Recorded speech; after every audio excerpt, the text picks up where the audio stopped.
All righty.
Morning, Mr. Colvin. Hello, Judge. All right, let me call this case. Cause number 114097318, State of Texas versus Michelle Goodwin, counsel for the state, for the defendant, and the defendant are present. This is a status hearing on mental health care for Ms. Goodwin and her stay in the Smith County Jail. Is the state ready? Your Honor, we're ready. I was going to ask the court if me and Ms. Lacey could go in a breakout room for a moment. Of course. Hang on, Ms. Lacey. You should get an invitation right there on the screen. Hang on just a minute. Let me do it. It takes me a minute.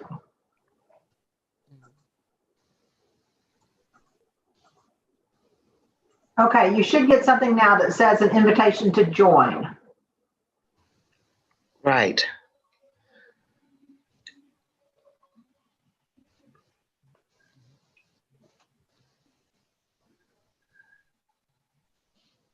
Is there something you need to touch or move your mouse over that or something? I got it. All right, cool.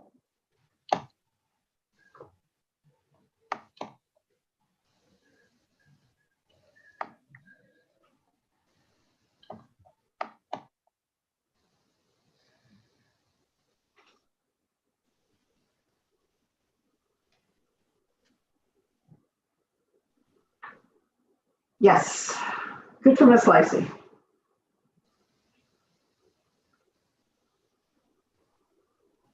I'm glad you're feeling better. Thank you. I can't say I really felt super bad the whole time, but. I'm pretty sure I have it right now. Are you serious, Brenda? Yes, half of our family from Waco has it, and we just left there. Both of us feel bad, but not too bad. Oh, I'm sorry. Yeah, it's okay. It's, you know, it's bound to happen. Yes. So I was going to come in today to say goodbye, and then I knew you wouldn't be there, so I didn't come in, and I'm glad I didn't come in because spread it out. Don't come in. And I sent an email. I forgot to, I didn't even think about including you because you don't really, do you have county equipment or not? Yes. You do. Okay, well, don't worry about it. I'm going to tell the guy that's coming to do the audit and IT that you're staying. There's no need for him to count your equipment or turn your equipment into IT because you're staying. Okay. So, and that you're at home with COVID and nobody wants you to come to the courthouse and bring your stuff. Yeah. So, if anybody has a problem with that, I have we'll take care of it. Okay, thank you. Don't drive to Tyler from your home and come up here with your cooties, I wasn't, no, we started feeling bad yesterday, and then we talked to his mom this morning, and one of the nephews tested positive yesterday. So the whole family feels bad. Yeah. But, oh.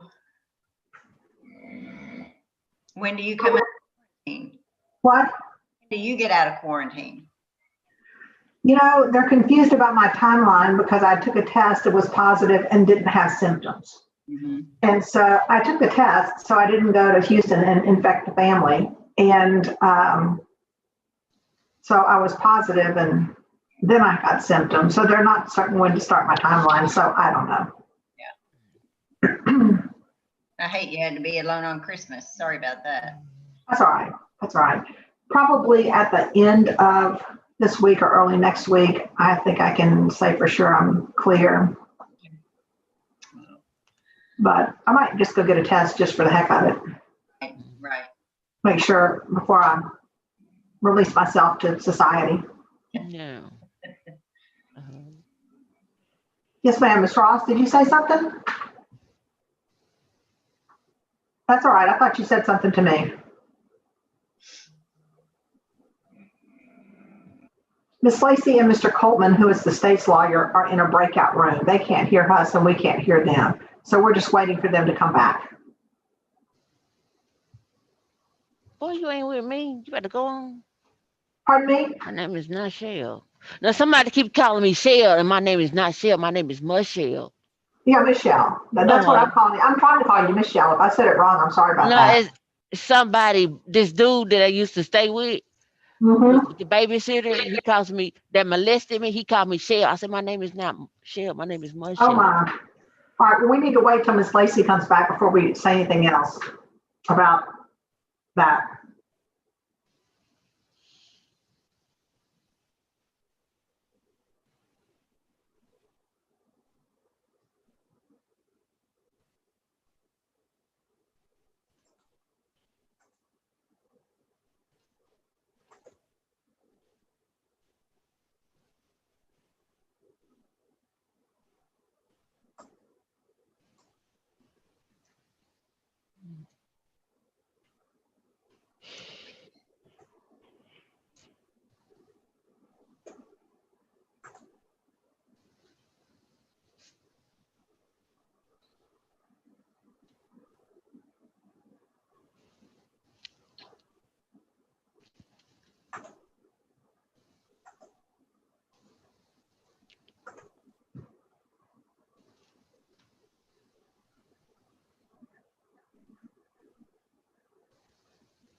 Mhm.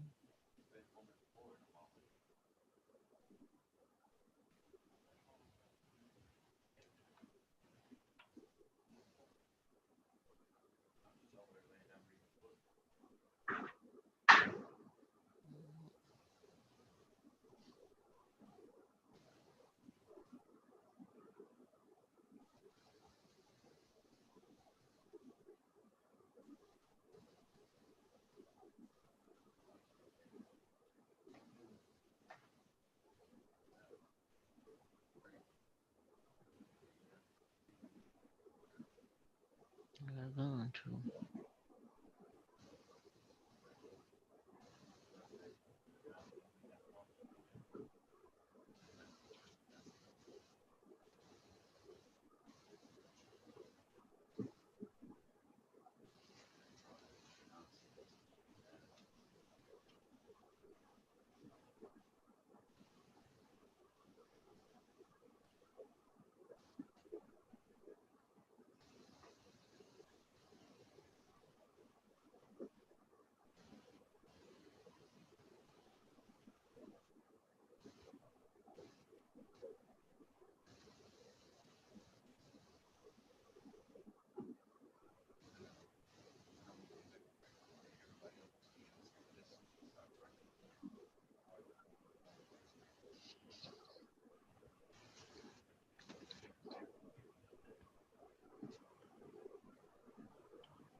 You light up my life.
Mhm.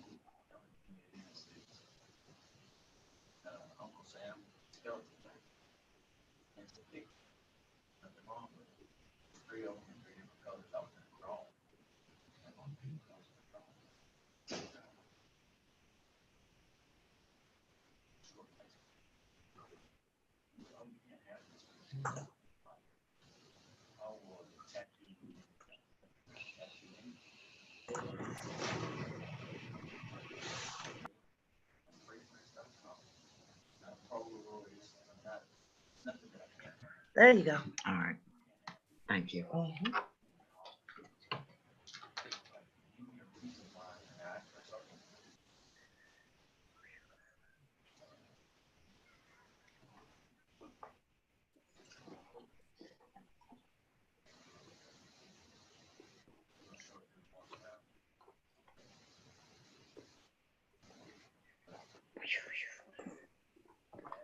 I'm sorry, I took a phone call while I was waiting on you all. It was my doctor's office calling to confirm an appointment. I don't think they really want me to go in though. All right, so Mr. Coleman, you said you were ready. Miss Lacy, are you ready? Yes, Your Honor. All right, then Mr. Coleman, on behalf of the state. Your Honor, we've had some discussions with Miss Lacy. We've reviewed, the procedural history of the case. In January, there was an evaluation done by my records by I think that was Dr. Dunn. Mm. And I think that was based on her being restored at Rusk and coming back, and then the Dr. Dunn attempting to do an insanity evaluation, but wasn't able to, based on his opinion that she was incompetent. Then February, we have the report from Dr. Arambula that finds her to be competent. That, from what I can tell, is the most recent report by a doctor who conducted an evaluation on her. And speaking with Miss Lacy, she believes, I think, and she can speak on this, that her client at this point might be competent. She's been able to have, I think, productive conversations with Miss Goodwin about her case and what's going on with her case. And what we had talked about was seeing if we could have not another competency evaluation, but another evaluation for sanity at the time of the offense, or insanity at the time of the offense. And then in the meantime, if that doesn't produce a report finding that that she was insane at the time of the offense, then we can in that time explore some alternative resolutions of the case. But I think there's a reasonable likelihood, maybe at this point, based on my conversations with Miss Lacy, that possibly a doctor now could conduct that insanity evaluation that we had tried to do earlier in the year. So that's what I think Miss Lacy and I are suggesting to the court, that the court order, and then in the pendency of that evaluation and report, we can use that time to seek out other alternatives if it doesn't go that way. And Ms. Lacy, anything to add to that? I was simply going to say, during the if the court were to proceed as suggested, that would also give me some additional time to try to find a placement for her through the Andrews Center. And because at this time we had talked in terms of letting her out on a PR bond and then making it mandatory or a condition of her bond that she receive services at the Andrews Center. But we're not really comfortable with letting her out on bond without some type of supervision. So if the court would agree to the suggestion of having her examined for sanity, as I indicated, it would give us some more time to find some type of placement for her. Mhm. Okay, so this is really not, the insanity evaluation is really not under 46B, it's under 46C. And are you requesting that that the court appoint somebody, Ms. Lacy, to do that? I requested that in a motion some time ago. I know, and we did it. And so really, do you want to, go ahead. I would like for the court to order that be done again. All right, are you requesting